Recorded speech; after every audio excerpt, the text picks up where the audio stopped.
This episode brought to you by MeepleRealty.com, your source for high-quality custom board game inserts. Meeple Realty, think inside the box. Hey everybody, welcome to Board Online, Board Offline. Today we're bringing you a full gameplay of Gloomhaven. Now this is a random scenario I came across. This is not one of the primary storyline scenarios, so I think that'll help to negate some of the spoiler aspect. You know, if you're worried about spoiling the main storyline, that's not what this is going to be. This is scenario number 69, which is the Well of the Unfortunate, I believe is what it's called. And this is one that I just stumbled across, found, a random piece of paper in a dungeon or whatever that kind of led me to this scenario.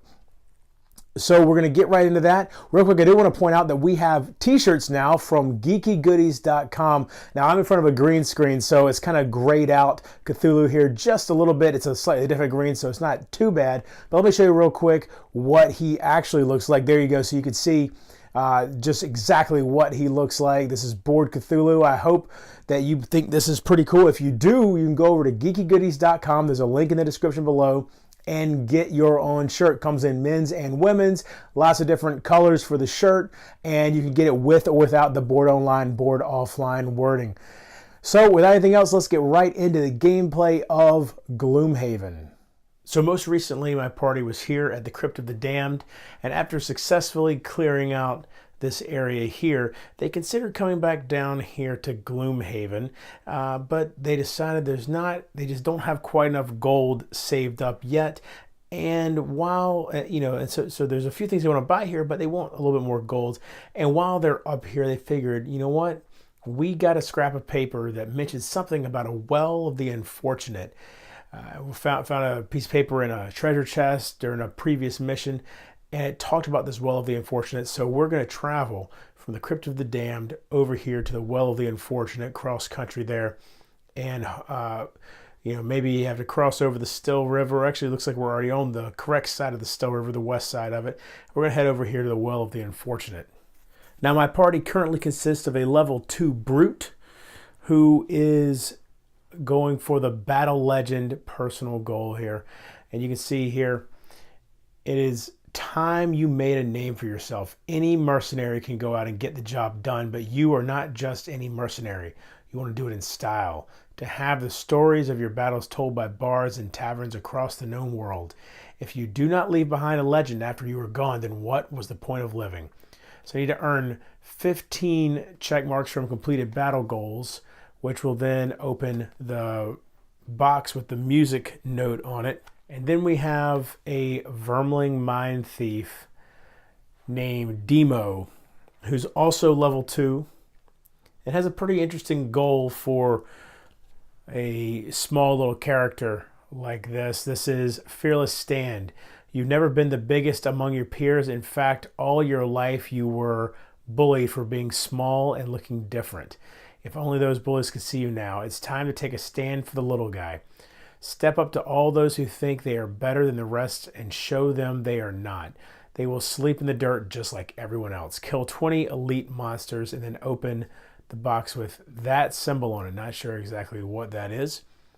Also, for Demo here, I write up here in the corner here, I write the number of cards in their battle deck, or what's it called? The attack modifier deck. That way I can do a quick little check at the beginning of each battle. So he has 23 total cards. One of the perks that he got was replace one -2 card with a +0 card. And then the other one was I added 3 rolling modifier muddle cards to the deck. Meanwhile, Brock also has 2 perks. He has 19 cards in his attack modifier deck. He removed 2 -1 cards, and then he right here, ignore negative item effects and add 1 +1 card. Now that ignore negative item effects is particularly important for a piece of equipment that Brock has. So let me bring him back out real quick. So for the brute, I've got the Iron Helmet. When attack, consider any ×2 attack modifier card the enemy draws to be a +0 instead. I've also got the Boots of Striding. During your movement, add +2 move to a single movement. He's got the minor healing potion. During your turn, perform a heal 3 self action. And we've got the hide armor. On the next 2 sources of damage from attacks targeting you, gain shield shield 1, and you use it twice, and then it's exhausted.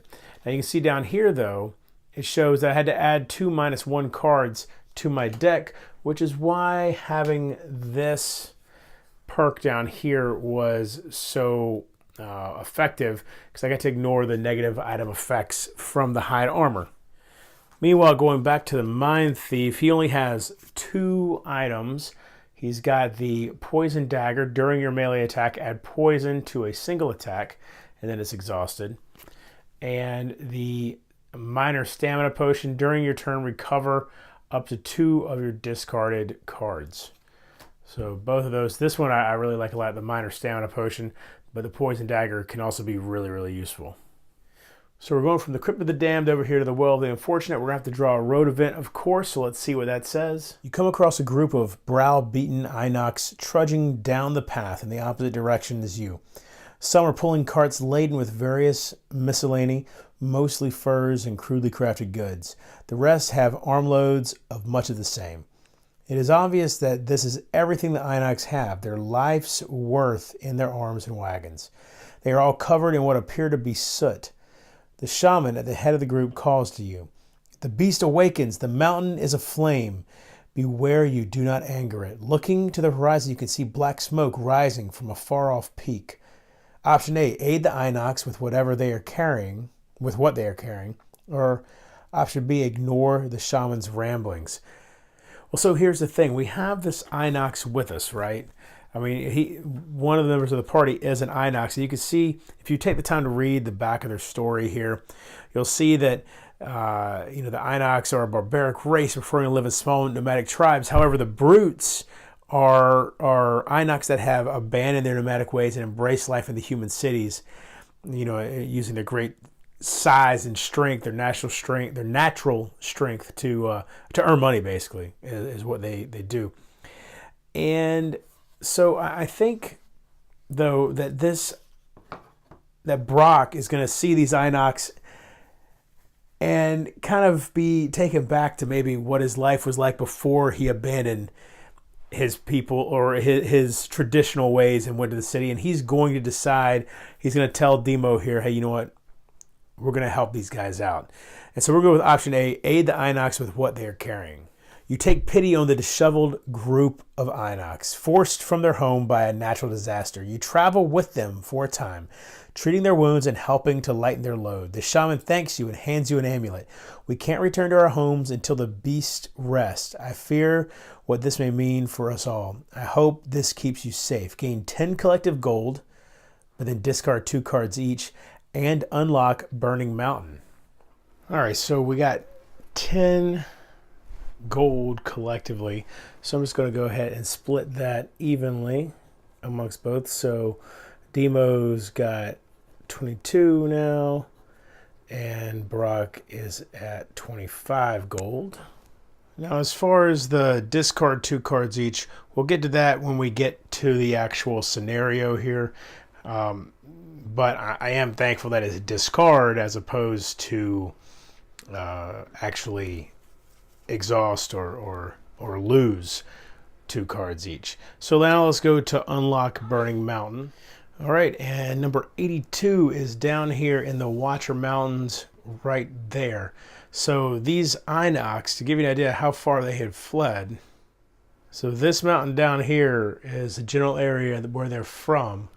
And I was all the way up here, somewhere between these two. So, they have really taken off. I guess maybe they're heading up here to the Copperneck Mountains to look for a similar place to live to what they're used to. But let's get 82 out here on the board. All right, so there's Burning Mountain. I'm real interested to see what's going on there. I'm obviously not heading there now, but maybe in a future episode we can take a look at that one together since we discovered it together. You have found some writings which document the existence of an old well in the plains northwest of Gloomhaven. According to a legend, if you drop something of value into the well, it will grant any wish. Intrigued, you go in search of it. A short distance from the well's supposed location, you run across a finely dressed, middle-aged man crouched down and weeping into his hands. There is no hope left. My daughter is dying and no medic can help her, no matter what money I throw at them. I went searching for anything that could possibly save her, and my last hope was to throw this doll of hers down the well and wish for a miracle. The man sobs violently, then continues. But the whole shrine is overrun by vermlings. There's no way to get to the well. She's doomed. You sigh and grab the doll. For a price, you'll get the doll to the well. As you approach the well, you're fairly certain you see the door to the well right here. And then off to the side is a pathway, but you can't quite make out what's down that pathway because of some fog or mist or something. In front of the doorway, you immediately recognize a vermling shaman flanked by 2 vermling scouts. And as if that wasn't enough, there seems to be 2 forest imps near the bushes just on either side of where you come into the area. All right, so here's the initial area that we find ourselves in. Now, real quick, I did a quick little wash on these guys, and I'll be honest, I'm a little disappointed with it. I probably won't do it again. Did a yellow wash on this guy and a blue wash on Demo over here. I just wanted to do it so they would maybe stand out a little bit more on the board, but honestly, I think it looks, I'm not real happy with how it looks. So I'll probably end up changing that up, and I might even go about actually painting these guys. We'll see. Anyway, so what we've got here, we've got 2 elite vermling scouts. We've got a regular vermling shaman and 2 regular forest imps. So the forest imps are each ranged, as is the shaman. These 2 guys are not ranged. Also, the shaman and the imps both have shields. The shaman has 3 shield, the imps have 1 shield each. Though the imps don't have a whole lot of health, they only have 2 health. So I'm thinking my initial plan here should be to try to back these guys into a corner. The bushes are considered obstacles. Now, the imps do have flying, so really I can't really back them into a corner now that I am saying this plan out loud. But I still think that these 2 might be my best bet to attack initially. I'm willing to bet they're going to move pretty fast too. Pretty high initiative, I bet, or pretty quick initiative. But if I could take them out first, they seem like the easiest targets to then only have 3 people left on the board. Now the rules, I will let you know, the rules do state that this door back here is locked, which means that whatever I need to do initially is going to be down this path. Now, obviously, when you're playing this game normally, you're going to have the whole map built out, but I felt like this was a good opportunity to give you, the viewer, a little bit of a sense of exploration as I walk along this path, and you can actually kind of discover it if you haven't played this scenario before. All right, so let's get to picking our cards. Now, before we actually do pick our cards and reveal initiatives and everything, the battle goals will be important for you to know. Brock, the Brute over there, has Indigent. Loot no money tokens or treasure overlay tiles during the scenario. All right. And then Hunter is for Demo. Kill 1 or more elite monsters during the scenario. All right. Also, you heard in the story, in the intro story, that I have taken a doll and I'm going to try to throw this doll into a well. The doll is represented by this treasure chest, and this will be given to Brock to begin with. I'll be placing it on his character card, and that's how we'll know he has it. It is possible to trade the doll off to Demo, and they just do a loot action next to each other or within normal loot range. Also, one final bit of housekeeping is we have to decide what 2 cards will be discarded for us helping those Inox during the road event. So for Brock, I'm going to discard Provoking Roar, attack 2, and disarm at the top, and then at the bottom he basically protects an ally who is adjacent to him. And Spare Dagger, which is his only ranged attack, but I just don't think range is going to be hugely necessary, at least initially here. So that's a 3 attack range and attack 2 at the bottom. And for Demo, we're going to get rid of Possession, which if you get rid of the card, allows one adjacent ally to perform an attack 6. And then also Into the Night, which has loot 1 and does give me the dark. It does charge the dark energy over there, the dark magic. But then down here also invisible. So those two are going to be the discarded ones for Demo. All right, now before we get started, let's take a quick look at the stats for the bad guys. The Vermling Scout that we've got, or the 2 Vermling Scouts, they're both level 1 and they're both regular. So 3 health, 3 movement, and 1 attack, 1 melee attack. An elite Vermling Shaman with 3 shield, which is going to be pretty tough to get through. 3 health, 3 movement, 2 attack, and 3 range. And then the 2 regular Forest Imps with 2 health, 3 movement, 1 attack, which is ranged at 3 range, and they do have 1 shield. And by the way, I think I mentioned, I'm not sure if I have or not, but the bushes are obstacles, and the logs are considered rough terrain. So flying can get through these, and jumping can, but obviously regular movement cannot. These just require 2 movement to get onto that tile. All right, so both of my characters here are going to, both Brock and Demo are going to go with 20 initiative to start off with. And let's see, the Scout, the Vermling Scouts have 53 initiative. The Shaman, 8 initiative. He's definitely going first. And the Imp, 76 initiative. I assumed, now, and here's something, I've never fought any of these bad guys before. And in fact, looking ahead, none of the bad guys that we're going to fight today have I faced before. So I'm going to be learning how they fight right here with you. So we'll see how well I do. I had assumed the Imps would be relatively fast, so I'll be interested to see what their initiatives look like after this, because 76 is obviously very, very slow. So we've got the Shaman going first. All right, so move -1. That doesn't matter because he's ranged and has range on both of my guys. 3 to both of them, which is his maximum range. And attack +0, and then immobilize. Now, they're both going at the same speed. So really at this point, I feel like I mean, obviously I can choose which one he's going to attack, and he's going to immobilize whoever it is. Now, knowing what their other abilities are here, which one, let me see, which one would I prefer to get immobilized? Okay, I think what we're going to do, we're going to have this attack. The Shaman's going to be firing at Brock, so let's see what we get here. We get a +0. That's a 1 damage attack, so Brock is down to 11 health. And he's immobilized. Now, normally you would keep these on the character sheets, but just to help y'all keep track of what's going on, I am going to try to put as many condition tokens on the board as possible so that y'all will have that visual aid the whole time, since it's hard for me to, throw everything up and but to really be able to visualize that for you without putting it on the board. So that's what we're going to do. All right, now next up is we're going to have Brock go next, might as well. So I think with what we've got available, we'll just go ahead and use Warding Strength and activate this ability down here, which says on the next 6 sources of damage from attacks targeting you, gain shield 1. And obviously on 3 of those, I'll end up gaining an experience point as well. Then with his Wall of Doom, I unfortunately am going to just have to discard it. There's not really anything he can do with that.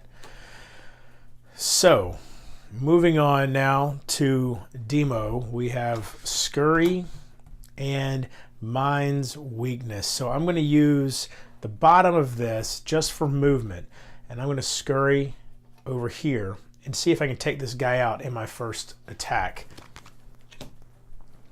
So with Mind's Weakness, it's an augment, so now all of his melee attacks get +2 attack, and this one is attack 1. So he's going to attack that Imp, and we get +0, so that is a 3 damage attack. The Imp has shield 1 And so 2 damage gets through, and right off the bat, we have managed to kill that Forest Imp. Oh, and he gets 1 experience point for that as well.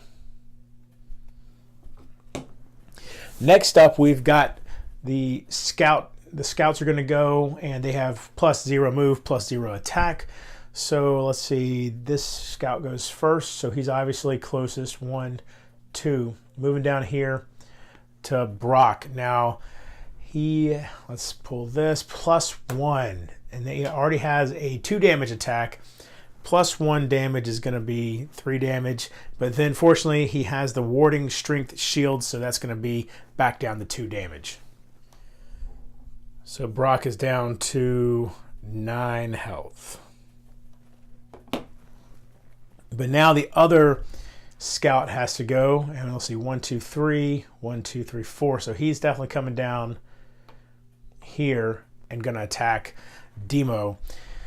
Let's see what he gets. Again, this is what we say that was, a 2 damage attack. Yep. -1. All right, so just 1 damage. Demo's down to 6 health. And then finally we have our 1 remaining Imp, who has move -1, but there's no need to move, and then attack +1.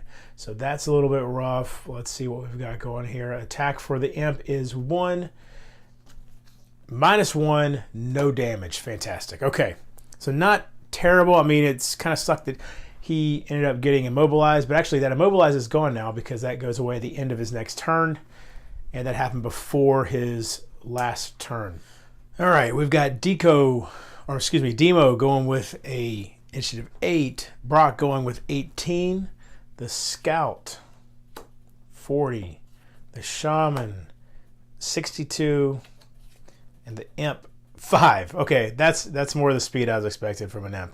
Of course, this is all about shielding and healing, so not that that's going to help the Imp out a whole lot this time because, well, I mean, I won't be able to hurt it, but it also doesn't have any damage done to it yet, so that's good too. All right, so the Imp goes first. Again, shield 5, heal 1. No damage to the Imp yet, so no big deal. That's the Imp's turn. Next up, we've got Demo over here, and we've got Perverse Edge, and we've got Submissive Affliction. So here's what we're going to do with this. Even though he is adjacent, we're going to go with this ranged attack, which isn't always a great idea because we're going to be disadvantaged for it, but I'll show you what's going to happen here. All right, so let's go and move Brock's cards for now. All right, so attack 1, and it is a range attack, so my Mind's Weakness does not help out with this at all. And we're going to draw 2. We get a muddle, and we get a muddle. All right, so they're exactly the same, and the rolling factor here, the rolling, what's that called? Anyway, these are rolling modification cards, and that does not do anything when you're disadvantaged. But we got the exact same thing, so he's going to be muddled, and it is 1 damage to him. So that's 1 damage to that Scout. That Scout is muddled, like I said. He's also stunned. So actually the muddle probably isn't going to matter because the stun is going to prevent him from doing anything anyway if he manages to survive.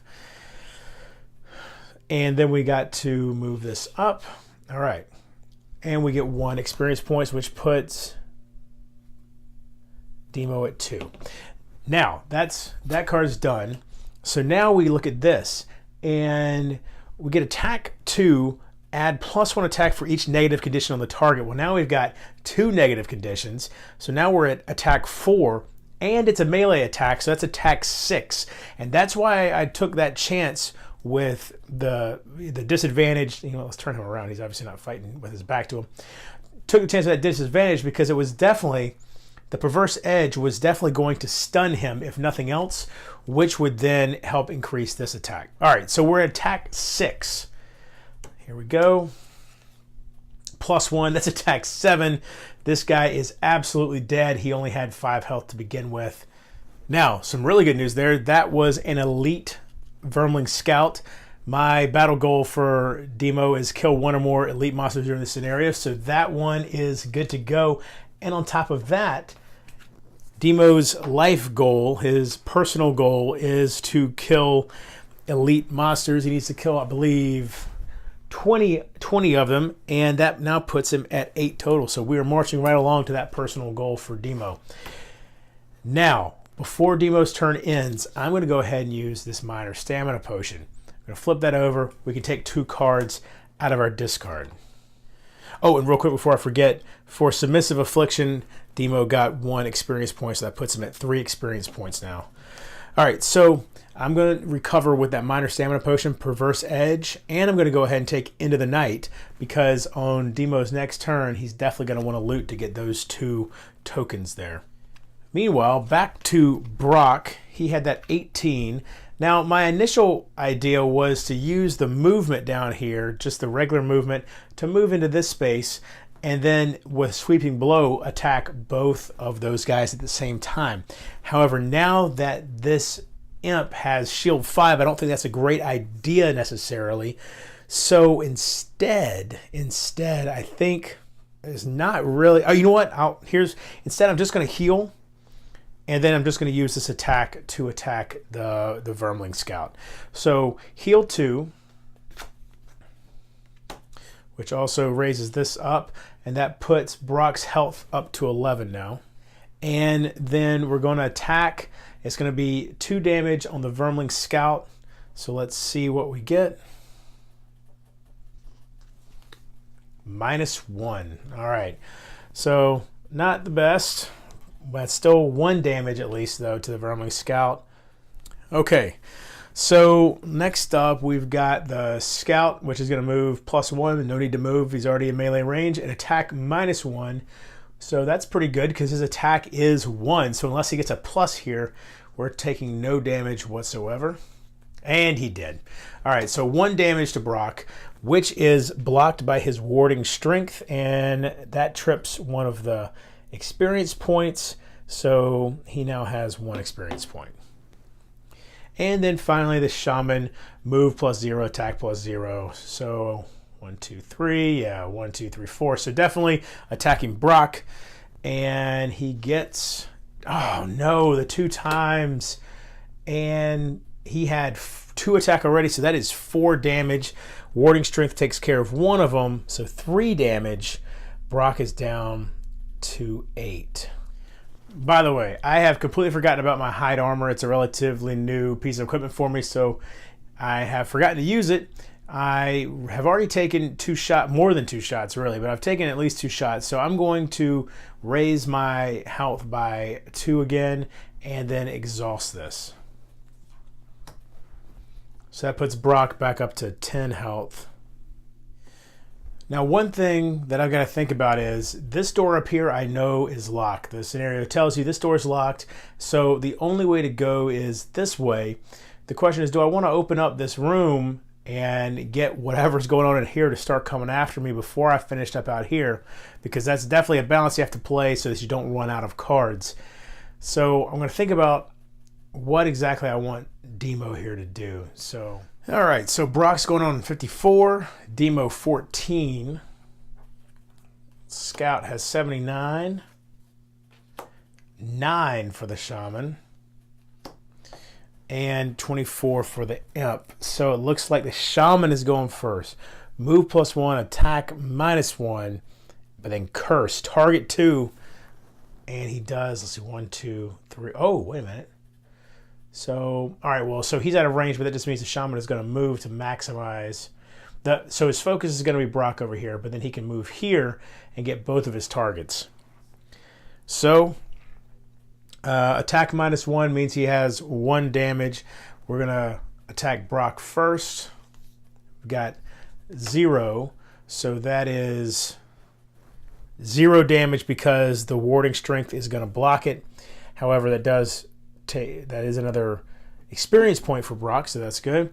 And then another shot over here to Demo, which is +1, so that's 2 damage to Demo. knocks him down to 4. By the way, I don't think I did it on camera, but I did go ahead and move these 2 elements down. They're now in the waning category here. Let me grab the curse cards to put into the deck. All right, so there are the 2 curse cards, 1 for each of them. All right, so next up we've got Demo for sure. And my initial feeling was to go invisible and summon the rat swarm. I still think that might be the right choice, but then I'm giving up looting and giving up getting that dark magic energy going, the dark element. It's a tough choice at this point, but yeah, that's what I'm going to go invisible. All right, so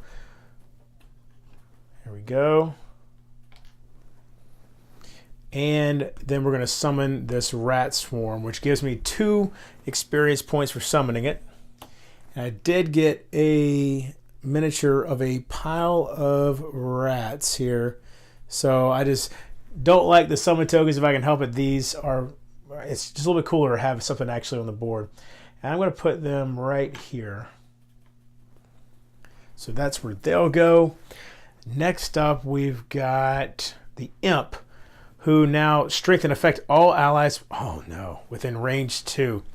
So the monsters, there's 1 ally there. So they're going to get a bless card. So here we go. And then the next thing is Muddle, target all enemies within range 2. So that will be Brock. Okay. Then 24, so now Brock goes. And I'm thinking that shaman really, I either need to take out the shaman or I need to take out the imp. I can get to the shaman though right now, but then again, so will these rats on the next turn. All right, I'm going to go ahead and try to take out that imp. That's what we're going to do, because that imp is the one that really kind of screwed with me here more than, oh, what am I doing? I just put a bless card in the deck here. That's not what happens with strengthen. I don't know what I was thinking. I'm going to look through here and take that out. All that is they become advantaged. So, okay, so I'm using this move down here. Now, one thing, as far as I can tell, there's nothing against this. It says move 3, and then the balanced measure over here, attack X, where X is the number of hexes you have moved so far this turn. So it feels cheap, but at the same time within the rules to go 1, 2, 3 to generate up that 3 movement in order to then deal 3 damage to the imp. So that's what I'm doing. And now I am muddled, so we have to draw 2. And it's not going to matter because I got the null. What would the other one have been anyway? A +0. So I would have actually managed to kill the imp, but instead I do nothing. And we do charge the area with the air element. So, and I get 1 experience point for that attack. And then finally we've got the scout, attack -1, range 4, target 2. 1, 2, 3, 4. He can't quite reach these guys, but he is going to target him with a ranged attack, which means that even though he is strengthened, he's now going to be muddled because I'm adjacent to him and he has no movement to get away from me. So that is a wash, and he just has a regular draw here. -1, and it was already attack -1, so that's attack -2. He does no damage to me, so that is fantastic. Okay, so we've got 8 and 34 initiative for my 2 guys. The scout is going at 54. The shaman, 8. And 42 for the imp. Okay, now the shaman, let's see what he's going to do. He's going to go move and then attack and disarm. Meanwhile, the scout is going to poison. Poison I can deal with because Brock has a healing potion over here. So we're going to have for Demo here, we're going to have him actually use the bottom attack here. See, it's going to waste the top, but because I don't want to use this yet and lose the card. Well, actually, before he does anything anyway, the rats are going to move. And they're going to move there, and they're going to attack with -1, so that's only 1 damage.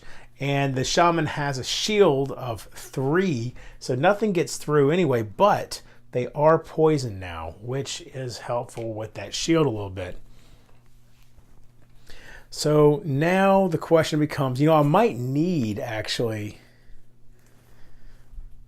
it might be worth using this to get rid of that shaman, because he's being a pain. And if I could get through, it would only need to be 4 damage right now, would not quite do it. Oh, but I could go bottom and top. I could use both of these. You know what? Well, let's see how this goes. Let's go with this real quick. Attack 1, range 2, stun. All right. Oh, by the way, I did not. That's how that should look right now. I don't have that, but I don't have those active anymore, but this one's about to get recharged. Okay, here we go. So attack 1, +1, so that's 2 damage. But again, he has shield 3, so it doesn't get through, but now he is stunned. So he won't be doing his disarm. But now I can go ahead with this anyway. Ah, man, that seems like a waste, though. Let me go and get that 1 experience point before I forget. He's at 6 now. I'm going to use it, though. I'm going to use it. I need to get some damage done to this shaman. He is just killing me here. So attack 4. Oh, that hurts so bad. I get 2 experience, but I just completely wasted that card. I don't have a good feeling about this scenario, y'all. That puts Demo up to 8 experience. Next up, we have the Imp. Move +1, heal 2, range 3. Okay, but he's gonna. He doesn't have any damage to himself, so he is gonna heal the Scout. Wow, this first room is killing me, y'all. All right, so he's gonna move here. And then he's going to heal that Scout. So the Scout's back to full health. And then the Scout's going to go movement -2, attack +0, range of 3 again. All right, so move -2. He can still move 1, so he will. He'll move back here. And then attack with +1. That is 3 damage and poison to Brock. So Brock takes 2 of that damage. Warding shield holds off some of it. Knocks him down to 8 health. And yeah, let's see what we're going to do next. Now Brock obviously is going to need to rest, so he's going to do that. Well, he does have 2 cards left. All right, so the wind is going down, and the ice was up here, but now it's down to waning. Also, this invisible is gone, as is the disarmed and the stun. And Brock is going to do a quick rest, and we lose. Oh, no, I can't. I'm going to take 1 hit point of damage, because that is the 1 card I absolutely cannot lose. I want to be able to use this down here. Oh, that's a rough one, too, but I guess it's better. I don't know. That would have been my second choice for card not to lose right there. Okay, but anyway, we've now recovered. All right, 29 and 18 for Demo and Brock, and then we've got 35 for the Scout, 23 for the Shaman, and 37 for the Imp. So Brock's going to go first, and first thing he's going to do is use his minor healing potion to get back up to 10 health and get rid of this poison. Then we've got an eye for an eye and leaping cleave. We're going to use this move 3 first, so 1, 2, 3, which will charge the air. So if this Vermily Scout had a card that was going to attack me, I would have gone with Retaliate 2. Instead, he doesn't, so I'm just going to use the regular 2 attack. Let's see what we get. +0, so that's 2 damage to the Vermling. All right, then we've got Frigid Apparition and Wretched Creature for Demo, but first, of course, our rats have to go, and they pull a +2. That's good. So we finally get a damage to this guy. All right, so that's 4 damage coming in. He's also poisoned, so that's 5 damage coming in, and he has shield 3, so they actually just killed him. That is fantastic, because he only had 2 health, so this guy is gone. That is a huge weight off my mind. That guy was such a pain in the butt. We're going to go ahead and open up this room because I think we need to move along, and he's got a good attack charged up here and 3 movement to get where he needs to go. So let's see if he can manage to get in there and do some damage. So Demo walks through that mist and sees at the end of this little kind of clearing a pressure plate. And he's got a good feeling that that pressure plate is exactly what they need to get through this door. We've got 2 Vermling Scouts, regular Vermling Scouts, and a Vermling Shaman. All right, so basically he needs to end his turn standing on this pressure plate to open this door over here. Or Brock could obviously do that as well. So right now, Demo has used 1 movement of 3. He's got this attack, and we're able to use the stun. I'm going to get this rearranged here so you can see the element board again. Let me get that done before we go any farther. Okay, so for now, I'm going to keep this board right here. You'll be able to see, obviously, strong, waning, and inert. Okay, so now I've got, with my wretched creature card, I've got 2 more movements. So he's going to go 1, 2, and we're going to try to take out this shaman. All these guys are going to activate after the end of my turn here, but none of them are attacking. But I feel like the shaman generally can be more of a pain in the butt, so I'm going to attack him first. All right, so that was the movement with wretched creature. Then we've got frigid apparition, which we've got attack 3. I'm going to go ahead and use the ice element to add stun to it, even though I don't think I'm going to need it. And the reason why is because I still have the Mind's Weakness Augment, which is adding 2 to my melee attacks. So this is actually a 5 attack. And then let's see, I draw a 0. So that is 5 damage coming in at the Vermling Shaman. He has 3 shield, but he only has 2 health because he is a regular shaman. And so kill him outright. That is the end of his turn, but he does get 1 experience point for using the frigid apparition. So he's up to 9 experience now. So he's doing really well. Meanwhile, Brock over there only has 3 experience so far. Now, for the scouts, let's see here. Well, obviously this scout's going to go first. He's an elite. And now the way I understand this card, and I hope that someone that perhaps has the first edition or that is just simply more familiar with, or I'm not first edition, the first printing, and so therefore has had it longer, or is just familiar with the game, help me out if I'm doing this wrong. But the way I understand this is he's going to focus on Brock. And the movement is going to be, the purpose of the movement is to get him closer to Brock. And then once he's there, he's going to loot 1. Well, he's already as close to Brock as he can get. So my understanding is he's not going to move at all.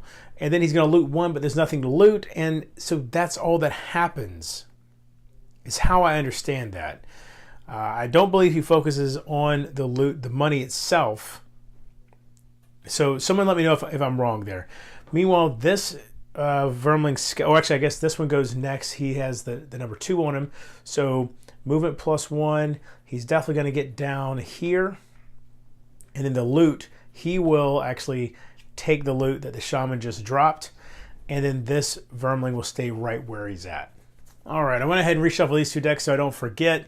But the imp still needs to take his turn. And we've got move +0. You know, I keep saying his. Let's look at this real quick. Thinking that is most definitely female. All right, so the imp is not going to take her turn.